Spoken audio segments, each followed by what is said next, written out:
Konting review lang po dun sa ating pinag-aralan, no? Kasi pinag-aaralan natin ngayon ay yung susi para sa spiritual growth natin. Kasi bilang Kristiyano, ay kailangan nating lumago din. Meron ba pinanganak na lumabas sa sinapupunan ng nanay mo, 33 years old ka na? Wala, di ba? So kailangan magsimula sa sanggol. Simula sa bata. Kaya ano sinabi ni Jesus yung tinanong ni Nicodemo si Jesus Lord kailangan ba para mag-born again? Paano ko kailangan mag-born again? Kailangan ba pumasok muli ako sa sinapupunan ng aking nanay? Diba? Pero sinasabi ng Panginoon doon, kahit tayo ay kailangan mag-born again, hindi sa physical, kundi sa spiritual. So, yan po yung ating pinag-aaralan ngayon na ang bawat isa sa atin ay hindi kailangang manatili na maging bata. Kaya nga nung nito, meron 3 level ng spiritual growth. Una, bata, children, young men, at saka fathers. So mamaya, di-discuss natin yan, i-review ulit natin. So una, ito pong, it is a command. Kumbaga, kailangan ba natin lumago talaga? Kailangan, kasi kung tayo tumatanda, yung espiritu natin, tumanda rin. Hindi mananatiling bata. Sila tayo, hindi mo tayo nanatiling bata, no? Unless meron kang, alam mo yun, yung bumabalik sa pagkabata. Yung Alzheimer. Oo. Pero yun nga, biblical ba yan, Kuya Jay? Opo, biblical po yan. Kasi yan po sinabi sa 2 Peter, yan po yung dalawang text natin eh. Sabi dyan sa 2 Peter chapter 3 verses 17 to 18. Siguro, tulungan niyo ako kung makikita niyo yan. Sabi doon, you therefore, beloved, knowing this beforehand, be on your guard so that you are not carried away by the error of unprincipled men and fall from your own steadfastness. But grow in the grace and knowledge of our Lord and Savior Jesus Christ. To Him be the glory both now and to the day of eternity. Amen. Tapos sa 1 Peter chapter 2 verse 3 to 3, ang sabi doon, like newborn babes, long for the pure milk of the word, so that by it you may grow in respect to salvation, if you have tasted the kindness of the Lord. So sinabi po dyan na we have to grow in grace. Kailangan nating lumago. Alam mo, like newborn babies, long for the pure milk. Siyempre, pag bata pa, hindi mo kailangan na ba kumain ng karne o kaya lugaw? Hindi pa, di ba? So, kailangan gatas. So, yun yung ibig sabihin ko na talagang ang ating buhay spiritual ay dumadaan talaga sa pagiging bata o child. Kaya nga, di ba, yung mga bagong nabuborn again, mga bagong nagiging Christian, nagbababad muna sila na parang ang tawag nila doon, yung honeymoon stage, na mahal nila ang God, nagbababad sila doon. Kaya nga sabi sa Ephesians chapter 4, na ito yung mga tao na nasusway ng mga false teachings, ng mga maling katuruan. Kasi bata pa hindi mo pa alam kung ano yung tama, ano yung mali, ano yung totoo, ano yung hindi. Kumbaga, ano ka pa, inosente. Kasi nagbababad ka pa sa pag-ibig ng Diyos, na masaya ka na pinatawad ka, masaya ka na ang God, ang Lord ay, si Jesus ay Diyos mo, naligtas ka sa kamatayan, yung kaluluwa mo, Tagalog ng na-redeem, or na-save. Pero, hindi habang panahon, ganun yung spiritual life mo. Hindi habang panahon, laging ganun. Siyempre, di ba, pagka, sino matandaan pagka mga 5 months ka na ba, o 8 months kumakain ka na ng medyo malambot, lugaw, dinurog na patatas, o kaya, yung kalabasa. So, unti-unti, nagiging meat na yung kinakain. Oo, nagiging solid. Pero siyempre, may process pa rin. Hindi porket ngayon, na-born again ka na, bukas, mature ka na. Walang ganon. Kumbaga, dadaan ka talaga sa process. Ano yun? Dadaan ka sa discipleship. Para lumagbuka, kailangan natin ang discipleship. So, sabi diyan, ang spiritual growth daw, yung paglago natin bilang Kristiyano ay walang kinalaman dyan ang posisyon natin kay Kristo. Yun nga, iligtas ako, anak ako ng Diyos, mature na ako, hindi po yun. So, walang kinalaman yun kung ano yung posisyon natin sa God. Tayo ay son and daughter ng Panginoon, pero wala pong kinalaman yan. Hindi po pwedeng sabihin na mature na ako kasi anak ako ng Diyos kasi naligtas na ako, kasi pinatawad na ako sa aking mga kasalanan. So hindi po rason yun o dahilan para masabi na tayo ay o ikaw ay mature na. Pangalawa, hindi po yan, it's not a matter of favor of God's love. Hindi porket lagi kang nakakapag-pray ka, lagi may favor ng Lord sa'yo, na na-increase ka ng sahod, lumago yung negosyo mo, yung pag-ibig ng Diyos lagi mo, nararamdaman mo lagi. Wala rin kinalaman yan kung dinagdagan ng kumpanya yung sahod mo, diba? Ang favor na Lord na nagpe-pray ka na ma-regular ka sa trabaho, na-regular ka, walang kinalaman yun. Yung favor ng God. Hindi mo pwede sabihin na, mature na ako kasi lumago yung negosyo ko. Mature na ako kasi napunot ako sa trabaho. Mature na ako kasi tataas yung grade ko. So wala pong kinalaman yun sa pagiging paglago mo bilang Kristiyano, spiritual. Pangatlo, nothing to do with time. Walang kinalaman ang oras o panahon na sabihin, 20 years ka ng Christian, pero hindi ka pa rin mature. Pwede namang 1 year ka ng Christian, mabilis kang mag-mature. O pwede mong sabihin na marami kang ginagawa, mature ka na. So wala po kinalaman ang time dyan. Isang example yan, lahat tayo. Sino ba dito magsasabi na mature na siya?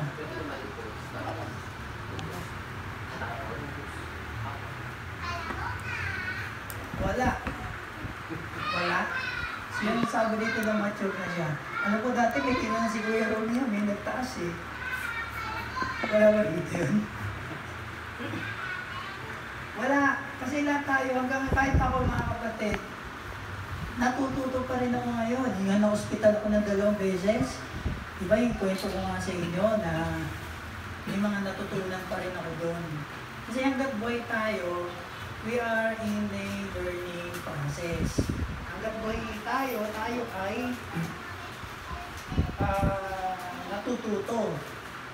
Kaya kahit ako, hindi ko pwede sabihin na mature na ako. Kasi may mga natututunan pa rin ako sa buhay Sa pagbabasa ng Biblia, sa mga nangyayari sa life ko, may mga natutunan pa rin ako. So, it's not a matter of time. Wala kinalaman ng oras. Pangat-apat, It's not a matter of knowledge only. Yung may alam ka lang. Diba, marami kang alam. Tulad ng ginagawa natin, di ba? Nung last year, actually. Happy anniversary sa inyo, no? Dahil nag-1 year na yung cell group natin, noong September. Di ko lang matanda kasi yung date. Sino yung mga nandun? Sila kuya si Joma, sila Roger, sila nag 1 year. Yung pinag-aaralan natin dati, di ba? Yung nakikita natin yung truth, pinag-aaralan natin ng isa't kalahating buwan. Pero hindi rin dahilan yun para masabi natin na tayo ay matured na. Kaya nung inattenda namin ni Kuya Romy seminar sa CLC, sabi doon, theology can be your idol if you do not apply it. Yung mga natutunan natin sa Biblia, pwede natin maging idol lang kapag hindi natin ito ina-apply sa ating buhay. Kaya nga, di ba, kapag tayo nag-pray, tulad yung kanina, nag-pray tayo, sa mga natututunan natin na sa salita ng Diyos, hindi naman basta dito lang at basta dito lang, kundi i-apply. Yun ang pinaka-importante. Kung naiintindihan natin yung naririnig natin, nai-apply natin yan sa life natin. Kaya it's not a matter of knowledge or hindi lang sa isip, baga hindi lang sa salita, hindi kailangan gawin natin. So hindi porket marami kang alam, mature ka na. Marami kang alam, di mo naman ginagawa, di ba? So, useless. Ang lima, nothing to do with activity. Yan. Ito, marami ako nakaka-encounter ng mga ganyan, lalo na yung mga kabataan. Hindi porket marami kang ginagawa sa church, marami kang ministry, matured ka na. Meron merong ako kilala. Sobrang dami niyan ginagawa sa ministry. Busy siya sa ministry, napabayaan yung pag-aaral. So, ano nangyari? Ibig na nag-graduate na, nung lumipat ng eskwelahan, ibig na i-credit yung mga subject na nakuha niya from first year to third year, bumalik ulit sa second year. Kasi, nakakausap ko yung magulang, naging busy sa ministry, naging busy daw sa online part-time job. Diba? So, hindi porket marami kang ginagawa sa church, mature ka na. Tulad no, kasi kung matured yung taong yun, mamamanage niya yung oras. Diba? Kahit na marami siyang ginagawa sa church. Kasi minsan, tulad ako, nung college ako, dati ganyan ang mindset ko eh. Pagka marami kang ministry, araw-araw, diba? Monday to pahinga lang namin din, Lunes, Tuesday to Sabado, Bible study, meeting, church, youth, practice. Kaya kala ko, mature na ako. Ngayon pala, wala rin akong alam pala wala akong knowledge. Kasi hindi na rin ako nakakapag-devotion, hindi ako nakakapagbasa, nakakapag-aral ng Biblia. So, walang kinalaman ang activity. Kahit marami kang ginagawa sa church, hindi ibig sabihin, mature ka na. Yan. Panghuli, nothing to do with prosperity. Yun nga, yung kanina, yung yumaman kang bigla. Tapos na-promote ka sa trabaho. So, walang kinalaman yun. Dahil basta nagbibigay ako ng malaki, so may kapalit yun. Yun yung mga pinag-aralan natin dating mga prosperity gospel. So, walang kinalaman ang pagiging prosperous mo Hindi ibig sabihin na prosperous ka, ay mature ka na. Kasi may mga ganun teaching na lumalabas na yun nga, na pag binless, nagbigay ka ng malaki, pagpapalain ka ng Panginoon din. Dodoble kung makano yung binigay mo. Pero paano kung hindi nangyari yun? Hindi ka na-attend. Sige, magpalukot ko sinasabi niyan. Kaya tayo nag-aaral ng Bible study, mga kapatid, para malaman natin yung truth, yung tamang mga katuruan. Kasi maraming nagkalat na maraming mga maling katuruan dyan. Actually, biblical naman yun. Kasi nga, sinabi ni Paul kay Timothy, sinabi rin ni Paul sa Thessalonians, na sa mga huling araw, maraming mga magliliparang mga maling katuruan. So, kaya mahalaga po ang Bible study para malaman natin kung ano yung truth at hindi tayo maging katulad ng Ephesians chapter 4 na parang alon, nasusway sila. Hindi nila alam kung tama ba to, teaching na to, o dito. Nadadala sila ng mga iba't ibang klaseng mga false teacher. So, ayan po yung mga yung mga anim na yan yung points na hindi porket ito, wala pa kinalaman yan na tayo ay mature na. Okay? So, dito na tayo. Ano ba ang pinakasusi para tayo ay maging mature?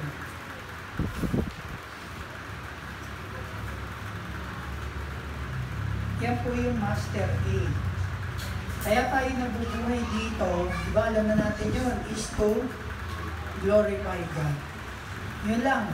Kaya tayo nasa mundong ito para maluwalhati ang Diyos sa buhay natin. Habang naluluwalhati natin ng Diyos sa buhay natin, may sisimula tayong lumago doon. Gaya ng, ito sinishare ko lang ito, experience ko hindi porket experience ni Pedro, ganun din experience ni Juan. Nasa hospital kasi ito. Yan ang unang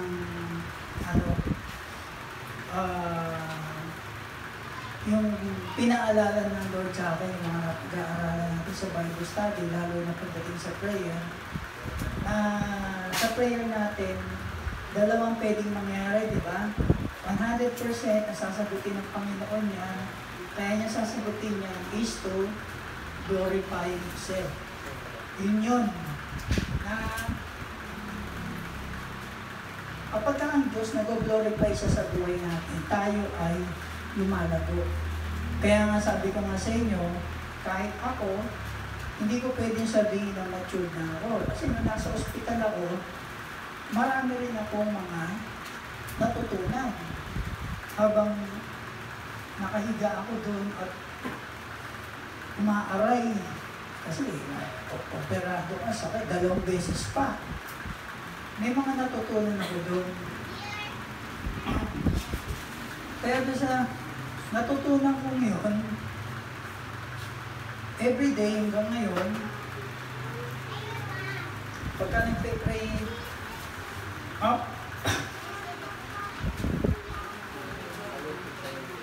pagka nagpe-pray ako, laging ang ending ng prayer ko, Lord, Ikaw po ang mag-glorify sa buhay ko sa araw na ito. Pagka ganun po yung attitude natin, makikita natin every day yung walk natin sa Panginoon, yung paglakad natin sa Diyos. Makikita natin yung pagbabago sa sarili natin. Sabi ko nga wala na na-hospital ako. May mga nagbago pa rin sa akin. Pagka may time na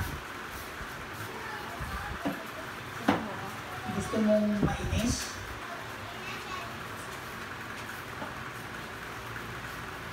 Hindi ka na maiinis. Kaya si Ate Sina nyo, pagka minsan naiinis yan. Oh, naiinis yan sa nurse, naiinis sa ganito. Sinasabi ko na lang na, huwag na lang pansinin. Hayaan mo na lang. Pero dati, hindi pa ako na-operan. Yan, mainis siya. Mainis siya. Minsan gagatungan ko pa siya. Mainis din ako. Ay, oo nga talaga. Alam mo yung mga yan, ganito yan eh. Nanggagatong pa ako. Di ba? Pero ngayon, pwede ko sabihin sa inyo, nawala yun sa akin. Ay, yung babasahin natin kat mamaya kanina. Ay, wala ko na sulat ko. Ito. Tingnan nyo to. 2 Corinthians 3:18. Tingnan nyo yan. Sabi dyan, but we all with unveiled face, beholding as in a mirror the glory of the Lord, you are being transformed into the same image from glory to glory, just as from the Lord the Spirit.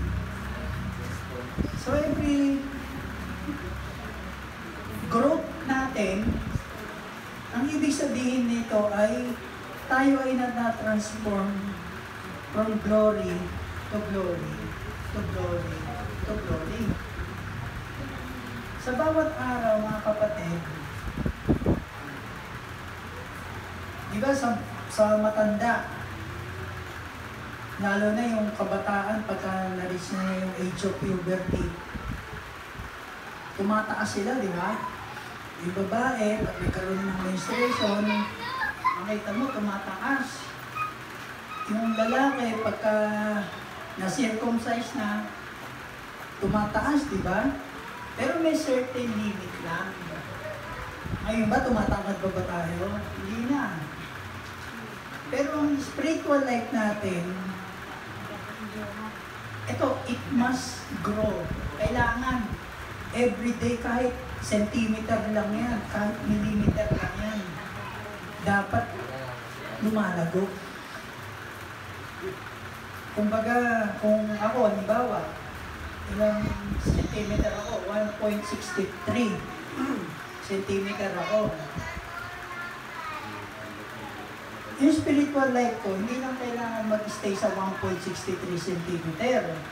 Kailangan yun, mas mataas pa. So ngayon, hindi ko alam kung ano na yung taas. So ganun din bawat isa sa atin. Yung ating spiritual growth, hindi kailangan maging bansot. Bawat araw, kailangan nag-grow tayo. Kasi kung hindi tayo lumalagaw bawat araw, ibig sabihin, questionable yung pagiging Kristiyano natin. Kasi hindi tayo lumalago. Bakit hindi lumalago? Wala tayong natututunan. Wala tayong, alam niyo yun, nag-gets niyo yung sinasabi ko, wala tayong natututunan sa buhay o sa Panginoon. Kapag bawat araw, wala. So kahit na millimeter lang, mga kapatid, everyday, kailangan umano tayo, maging, mag-grow. Tumangkat tayo sa ating spiritual life.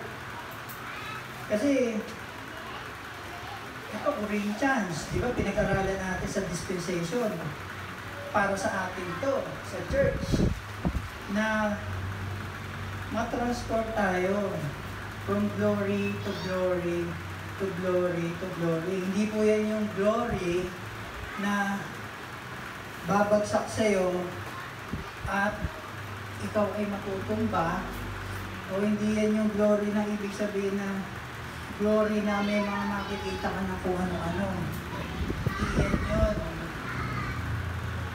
Yung glory ng God nakikita po sa inner being natin kasi ang Holy Spirit ang kikilos doon. Di ba hindi nyo ba napapansin? Di ba kasi ako, dun sa dating pinagdadialysis ako, madalas pag may nakausap ako, tapos sinilulong ko na yung 100% yan, sasabihin na niya na Christian siya. Kasi minsan sa conversation niya, hindi niya ba alam, meron kayo nakakausap na, paano ang gaan nakakausap ng tao? Tapos pagka dumating kayo sa punto na may topic kayo na malalaman mo, Christian din pala siya. Kasi bakit? Nakikita. Alam niyo yung, sige, sasabihin ko na yung parang aura. Nakikita sa atin. O nakikita doon sa kausap mo. Sa pananalita niya, sa kilos niya, makikita mo na pares kayo neto kasi dito padaskul ko dito magsalita parang barubal magsalita. Nakikita mo, naririnig mo, nawi-witness mo, ikaw ng witness sa'yo na yung kausap mo ay Christian. Din. Kaya magugulat na lang kayo na ay, pares pala tayo. Oo, nararanasan niyo yun. Yun yung ibig sabihin nun. Yung glory ng God, nakikita yun sa atin. Kaya as we begin to glorify God, tayo ay lumalaguro rin. Kasi tingnan nyo dito yung tao, hindi niya ginaglorify ang God. Kasi ngayon, hindi na ako nakakapagbasa, so audio Bible niya lang. Lagi ako nagsisimula dyan sa Romans. Pero kung binasa niyo yung Romans chapter 1, tingnan niyo yan. Sabi dyan, Romans chapter 1, 21 to 23. For even though they knew God, mas maganda sa Tagalog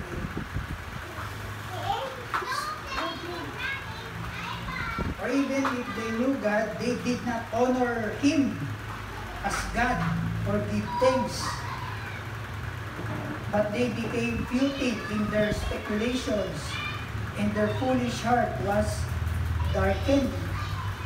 Professing to be wise, they became fools, and exchanged the glory of the incorruptible God for an image in the form of corruptible man, and of birds, and four-footed animals, and crawling creatures.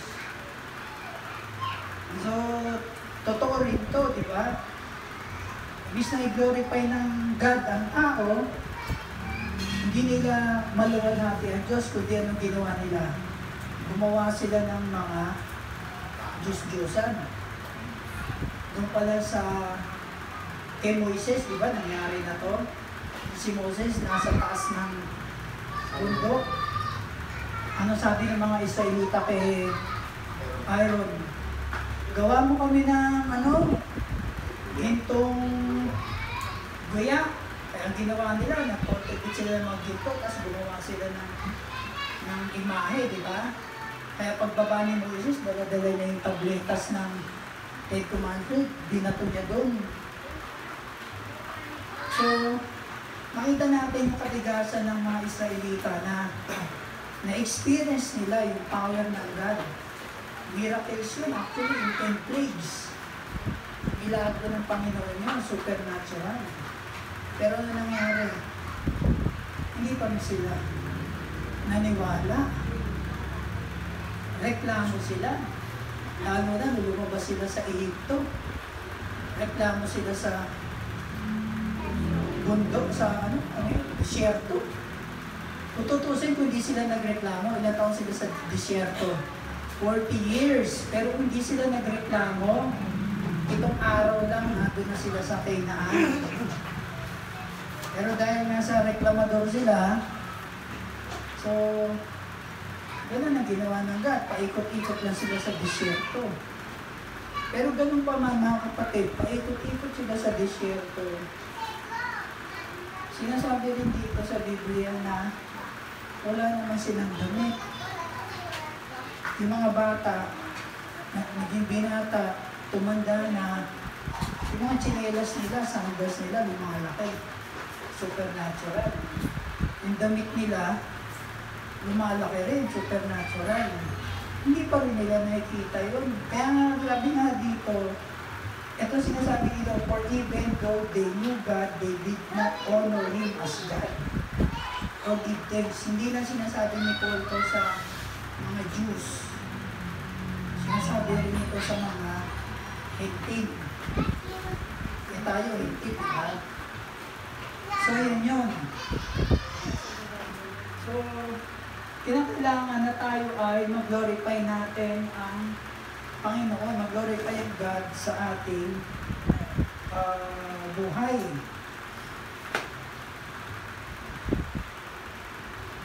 Ano pa? So, pagdating sa maturity, sa spiritual growth, mayroong tatlong klase, tatlong level. Matitingnan niyo yan sa 1 John chapter 2, verses 12 to 14.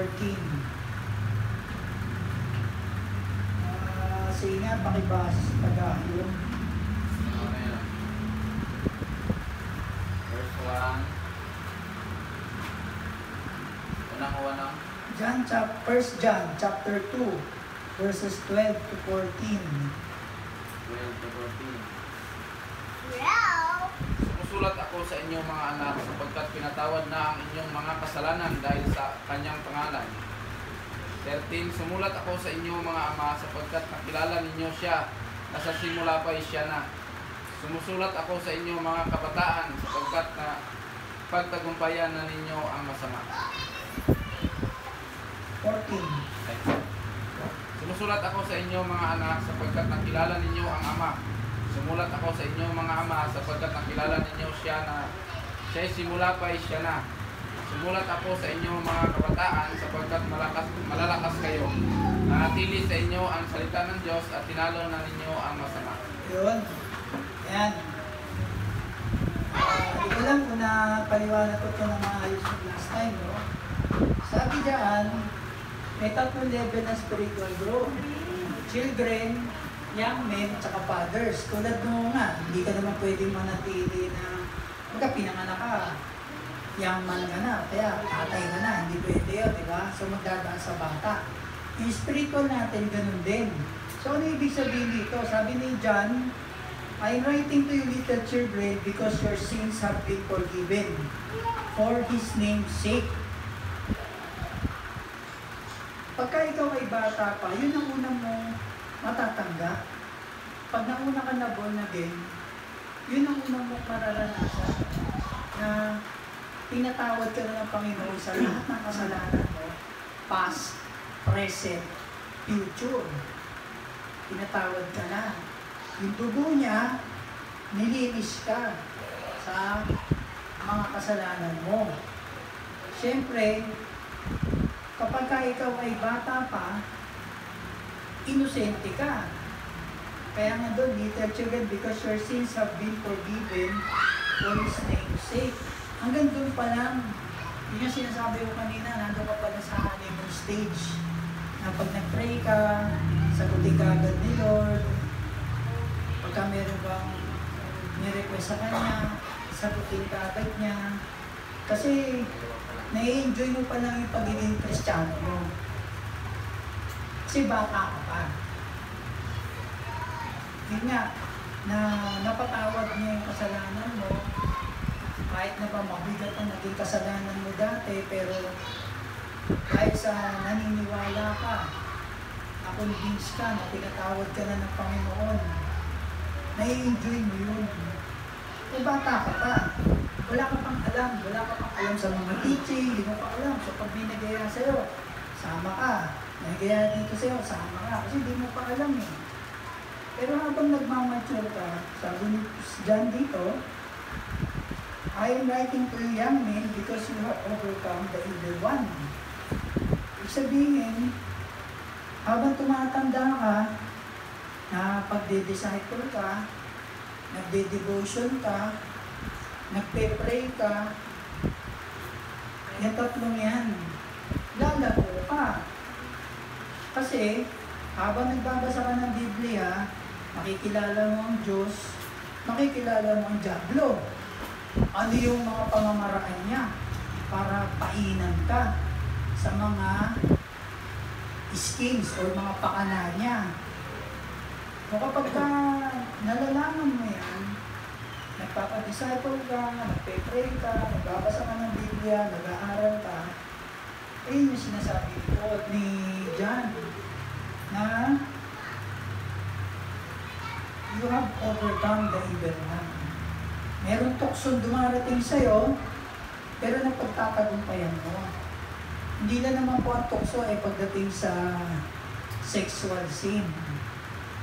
Hindi lang yon, maraming klase ng tukso. Diba? Pwede may ka-opisina ka, sabay kayo, alam mo ng late. Late kayo ng 10 minutes. Pero sinulat niya sa time card, on time siya. Tapos sabihin sa'yo, sige na, gayahin mo na ako. O yun, tukso din yun. So ang tukso hindi lang po sexual temptation yan. Maraming klase. So yun yung sinasabi niya. Ngayon, pagka ikaw ay tatay na, ano yung sabi doon? I have written to you, fathers, because you know him who has been from the beginning. Sabihin nito, gano'n na kalalim yung relasyon mo sa Diyos, sa God the Father. Kumbaga, hindi ka na basta-basta ano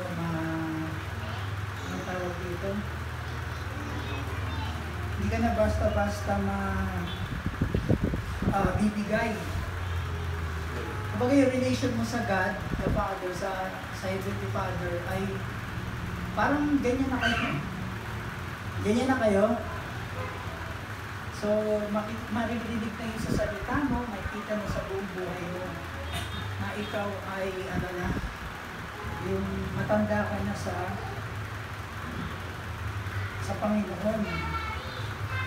Meron ako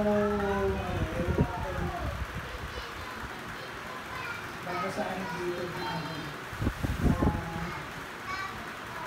hindi ko kasi matagal.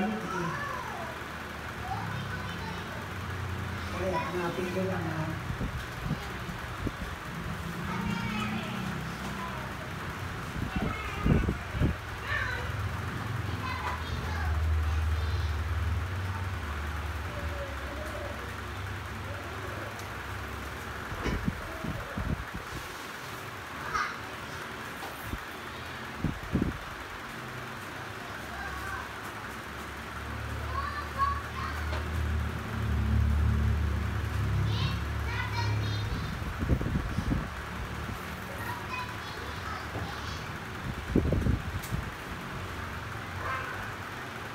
Sabi dito, it's one thing, pero pakitagalog na lang ha, it's one thing to know you belong to the family of God, yun yung children. It's another thing to know the Word of God, yun yung young men. But it's another thing to know God intimately and deeply. Yun yung fathers. Intimate na yung relationship mo sa God. It's one thing to know the book. It's another thing to know the God behind the book. It's another thing to understand the page of the book. Pag naiintindihan mo kung ano sinusulat mo, gano'n naka-intimate na relationship mo sa Panginoon. Kaya gano'n yung ginagawa natin. Pinag-aaralan natin, pwede, verse by verse, para mas makilala natin ang God. Mapunta na tayo dito, oh. O ngayon, tatanungin ko, dito sa tatlo, saan kayo? Anong level na yung spiritual growth nyo? Kayo na lang ang sasagot niyan. So, ito po yung intro nung last time. Ito po i-discuss natin na ito. Actually, hindi ko. Ano sabi mo kanina, Kuya Robin? 6? Ito to. Hindi po 6 yan. 12. 12 yan. How do we glorify God? 12 points how to glorify God. Pero i-discuss muna natin, ito lang muna. Tapos next week, i-discuss natin 3 ulit. Susunod na linggo, 3 hanggang sa matapos natin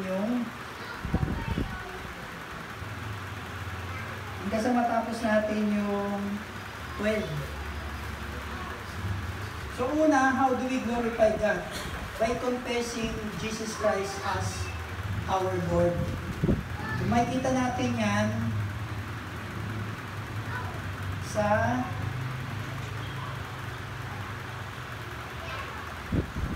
ayan, andyan yung verse, Philippians chapter 2 verses 9 to 11.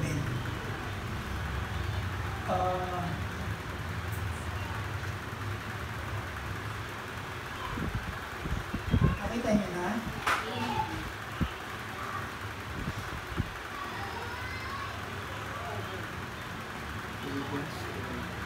For this reason also God highly exalted him and bestowed on him the name which is above every name, so that the name of Jesus Christ every knee will bow, of those who are in heaven and on earth and under the earth. So merong mga creatures pa rin sa ilalim ng earth, ano? And that every tongue will confess that Jesus Christ is Lord, to the glory of the Father. So yan po. How do we glorify God? We confess Jesus as Lord. Yan po ang number 1. Ang makilala natin, i-confess natin ang Panginoong Hesus bilang Diyos at tagapagligtas natin. Pag ginawa natin yan, nag-glorify ang God. Eh, no, ang sabi, di ba? Pag kinonfess natin, we are, every time we confess that Jesus Christ is Lord to the glory of the Father. Sabi yan dito, Romans 10:9, no? If we confess with our mouth that Jesus is Lord, we will be saved. That He has died, He rose from the dead, we will be saved. So confessing Jesus as Lord. Ano ba yung mabigat na kasalanan? Usually, alam natin, original sin. Nangyari kay Adan at Eva, diba? Pero mga kapatid, ang pinakamabigat na kasalanan ay hindi mo i-confess si Jesus bilang Diyos. Yun ang pinakamabigat na sin. Pag binasa niyo yung John chapter 6, John chapter 14, yung Holy Spirit, na sinasabi ng Panginoon doon, the Holy Spirit, sabi niya sa mga disciples, ang Holy Spirit dadating dito is to convict the world from sin because they do not believe me. So ano yung sin na sinasabi doon ni Jesus Christ? Yung sin doon ay yung mga tao na hindi naniniwala sa Kanya. Hindi yung sin na nakaw ka, pumatay ka, nangalunya ka, nakulit ka, hindi yun. Sinasabi doon, because they do not believe me. So yun ang number 1 na kasalanan. Pag ni-reject mo siya, pag hindi ka naniwala. So una, para mag-glorify natin ang God, we must confess and acknowledge with our mouth that Jesus is God. Kasi marami na lahat na reliyon, mga kapatid, na Jesus.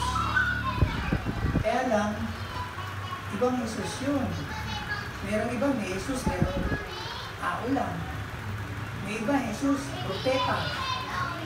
So, iba-iba. Pero ito, God, kaya nga diba dito sa natin, Romans 5:8 and 9, andyan yung, when we were yet still sinners, Christ died for us. Ano yung kwento niya? Si Jesus ay Diyos. Kailangan paniwalaan natin yun. So, yun ang una. Pangalawa, by aiming our lives to His Lordship, mag-obey tayo sa pagiging Lord niya. Kasi may mga tao na, di ba tayo, si Lord, Savior natin, tsaka Lord natin. Merong ibang mga tao na Savior lang si Lord. Si Jesus, Savior lang nila. Pero hindi sila Lord. Hindi nila Lord. Kasi mahirap sundin, mahirap gano'n, mahirap daan yung rason, di ba? Tsaka ko na magiging Diyos si Lord, Savior ko lang muna. Meron mga ganun. So sabi sa 1 Corinthians 10:31,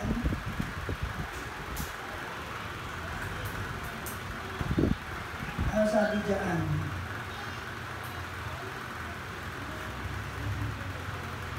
Whether then you eat or drink or whatever you do, oh.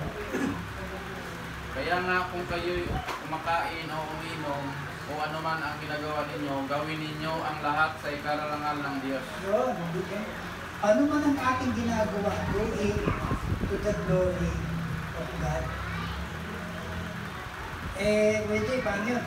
Kahit ba tumatay ako? Oo! Kahit tumatay ka, do it for the glory of God. Matay ka, mag-pray ka. O, di ba? Kumakain ka. Kumakain ka, hindi kumain ka ng... Kasi merong iba, yung busog na, kaya may naiimpatyo. Yung busog na, makakain pa rin ng kain. Tingin mo ba, nag-glorify ang God doon? Ang kaya lang ng bituka mo, eto lang ganito lang pagkain. Diba? So whatever we do it for the glory of God. Dami ko na nga problema, babayaran ko sa kuryente, tuition ng anak ko. Kailangan ba i-glorify ko pa rin ng God? Yes! Dapat na mas i-glorify pa natin ang God kapag tayo ay nakakaranas ng mga hamon sa buhay. Bakit? Kasi pag nag-glorify yung mga disciples, mayayaman ba yan? Mayaman lang dyan si Paul eh. Mayaman ba yan? Si Luke, doktor yun eh. Pero hindi naman nagsulat lang siya. Pero yung 12 disciples, ang galing mo si Judas doon. Kasi si Matias ang isama mo. Yung mayaman yung mga yan. Pero ang nangyari, si Paul, ay si Peter, paano pinatay? Kinursify siya. Pabaliktad. Si Paul, paano pinatay? Pugot ulo. Si Andrew, pugot ulo. Hindi ko lang kung si Bartolomeo yun. O si Nathaniel, tinali yung dalawang paa.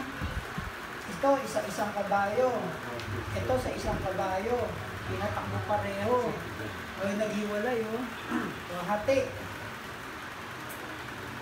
So, sa nangyari sa kanila, God was still glorified.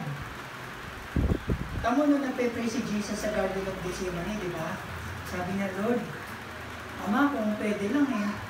Ayaw ko, mangyari. Pero, nevertheless, may will be done. Tapos, di ba, yung dumating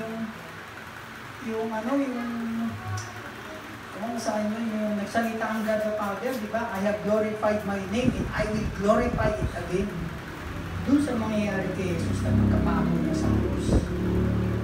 So, kahit na ang nangyari sa life natin, we glorify God. Operasyon ko, sabi ko nga, Lord, glorify kita, pero mag-glorify sa operasyon ko. Tingnan nyo, nung inoperahan ko ng pangalang operation, lahat ng abscess, yung nanak, nakuha lahat. Kaya nga si Ate Teng, tsaka si Ate Sina, nalulabas yung doktor. Dok, ilang percent po yung nakuha? Nakuha lahat. Tapos nagpe-pray siya. Kasi kalahati ng katawan ko, gising. Inarinig nila, pinag-pray lang sila. So, God was glorified sa operation. If God was glorified, hindi sinagot na yung prayer. Nag-glorify siya. Ano yung wala natira? Kaya, kumbaga, lahat ng ginagawa natin sa life natin, nangyayari sa life natin, we glorify the Lord. Okay, last. Pangatlo, we glorify God by confessing our sins. When glorify ang God kapag nagsasakapi ako ng kasalanan ko, pag hiningi ako tawad. Yes, ayan. Joshua 7 verse 19.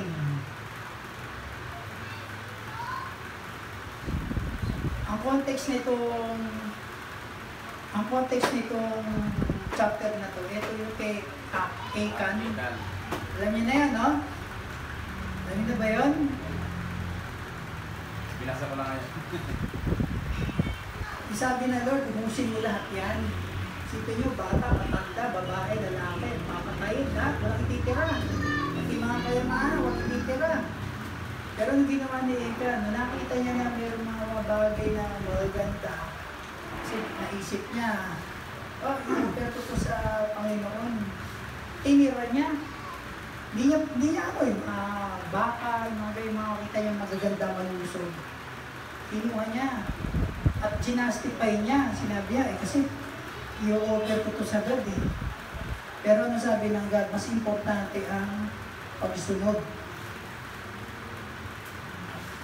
Hindi yung offering nyo. Importante yung pagsunod. So hindi niya ginawa yun. So ngayon, si Joshua, sinabi niya kay Achan, kasi nga nagkasala siya. Sabi ni Joshua, and Joshua said unto Achan, my son, give, I pray thee, glory to the Lord God of Israel, and make confession unto him, and tell me now what thou hast done. Hide it not from me. So, ang sabi dyan,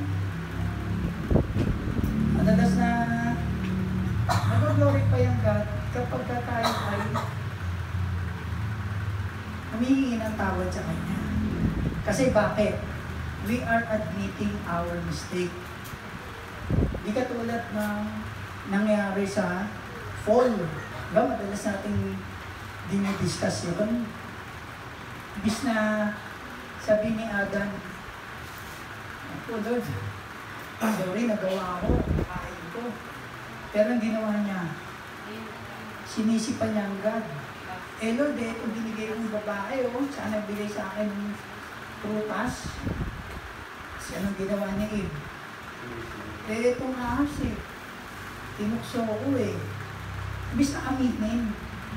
Kaya nga, when we tend to excuse our sin, ibig sabihin nun, sinisisi lang natin ang Diyos. Ulitin ko, when we tend to excuse our sin, we blame God. Kapag hindi natin inaamin yung kasalanan natin, ibig sabihin nun, sinisisi natin ang Diyos. Kasi ganun yung ginawa ni Adan tsaka ni Eva. Hindi nila inamin. Sinisi nila ang God. Diba? Nakets niya? So, ayan yun. Kumbaga, ang paghingi ng tawad, mga kapatid, hindi yung nagsosorry ka lang. Hindi yun ang ibig sabihin na kinukompes mo yung sin mo. Humingi ka ng tawad, Lord, sorry po. Hindi yun. Ang paghingi ng tawad, inaamin mo na ikaw ay nagkamali. Lord, sorry po. Nagkamali po ako. Pero may kasunod yun. Hindi yung, Lord, sorry po, nagkamali po ako, patawarin po ako. Alam niyo ba, mayroong dalawang klase ng repentance? Makikita natin yan sa, ito, 2 Corinthians chapter 7. Isang godly sorrow at saka worldly sorrow. Kapag ka worldly sorrow, Lord, sorry po, nagkasala po ako. Pero, pag dumaan ng ilang buwan, magagawa mo ulit. Hindi ka nagkaroon ng remorse. Ano ba Tagalog ng remorse? Hindi ka nagkaroon ng conviction, yung tunay na pagsisisi na ayaw mo nang gawin. Pero ang godly sorrow, ang ibig sabihin niya, ang repentance ng godly sorrow, Lord, patawarin mo po ako, nagkasala po ako. Tulungan mo po ako na hindi ko na po ito magawa. Kasi mahina po ang aking laman. Kasi sinabi ni Paul yan sa Romans chapter 8, na kung ano yung gusto kong gawin, yung laman ko ayaw. Kung ano yung gustong gawin ng spirit ko, ayaw ng aking flesh. Kaya nga sabi niya doon, oh wretched man, nakain. Pinag-aralan din natin yan sa Galatians chapter 5, di ba? Na ang spirit at ang flesh, magkalaban yan, lagi. Hindi yan pwedeng magsama. So, yan po yun. If we confess our sin, sabi sa 1 John 1:9, He is able to forgive us from our sins and cleanse us from our unrighteousness. Kaya sabi nga dito, pagka nagpipili ka, Lord, I'm sorry for those sins that I'm sorry for those sins. And I thank you for already forgiving me. Versus, Lord, thank you for forgiving those sins. I know they did not please you, and I never want it to do them again. Kaya magkakaiba, hihingi ka lang ng sorry sa maghingi ako ng patawarin mo ako, sorry po. Tulungan mo ko na hindi ko na po ito magawa. Yun ang ano talaga, repentance. Actually, ang repentance ang ibig sabihin, change of mind. Hindi repentance na magsosorry ka. Yun ang ibig sabihin ng repentance, change of mind. Hindi yung magsosorry. Kasi pagka ikaw wala kang remorse na sa kasalanan, magiging manhid ka na. So hindi inalis ng Lord sa atin yung conscience. Kasi yung conscience, yun yung meron kang guilt. Meron kang guilt. Iba yung mga guilt trip ha. Kasi mga ginagawa ng mga ibang pastor. Oh, magbigay kayo. Malang ay 310. Pag hindi kayo nagbigay yan, ninanakawan nyo yung Diyos. Guilt trip yun. Guilt trip. Pag nagsasabi ng ganyan. Pero ito yung guilt na alam mo nagkasala ka sa Diyos. Nahingi ka ng tawad. Iba dun sa manhid ka na. Alam niyo yung mga may ketong, leprosy?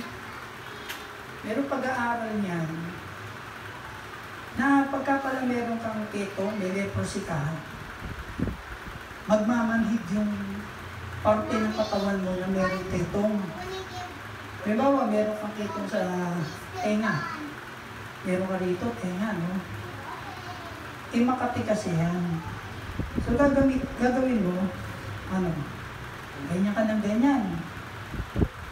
Hanggang sa makikita mo na lang yung tenga mo, nalaglag na. Kasi hindi mo nararamdaman na patanggal na pala yung tenga mo. Ay, ilong. Ganyan ka ng ganyan. Wala kang nararamdaman. Makikita mo na lang, yung ilong mo natanggal na. Ganun yung meron kayong study na ang mga leprosy, ganun. Nagiging manhid yung kanilang katawan pag may ganun.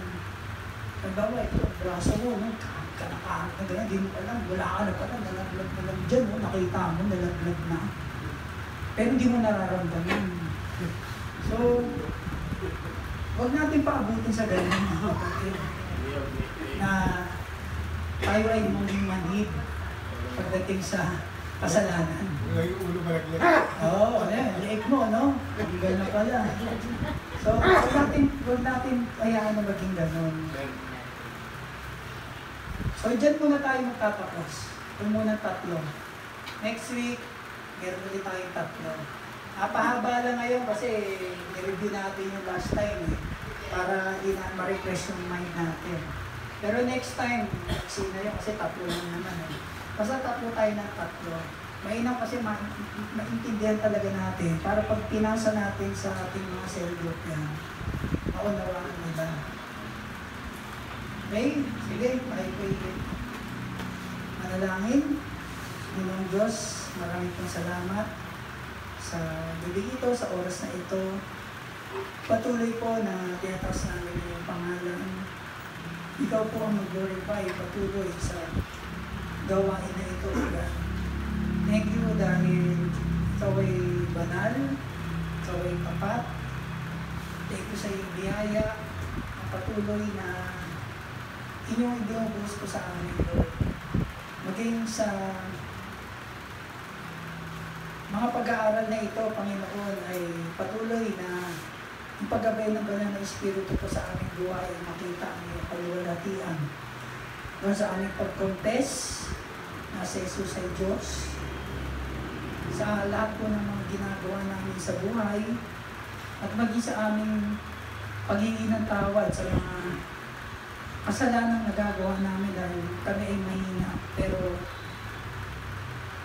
ikaw ang banal na Espiritu na nagkukumbay sa amin. Patuloy na mag-glorify ka sa mga bagay na ito, Panginoon. At maging sa mga susunod pang pag-aaralan namin, ay mag-glorify ka sa mga other points kung paano ka nag-glorify sa lahat namin. Salamat po, Diyos, maging sa aming pagsasalusaluhan ay pagpalain niyo po mga pagkakito at magsilbi kalakasan po na aming mga katawan. Ang patuloy ng kagalakan, kapayapaan mo, magsumama sa bawat isa sa amin. Salamat po muli. Ang dalangin sa pangalan ni Jesus.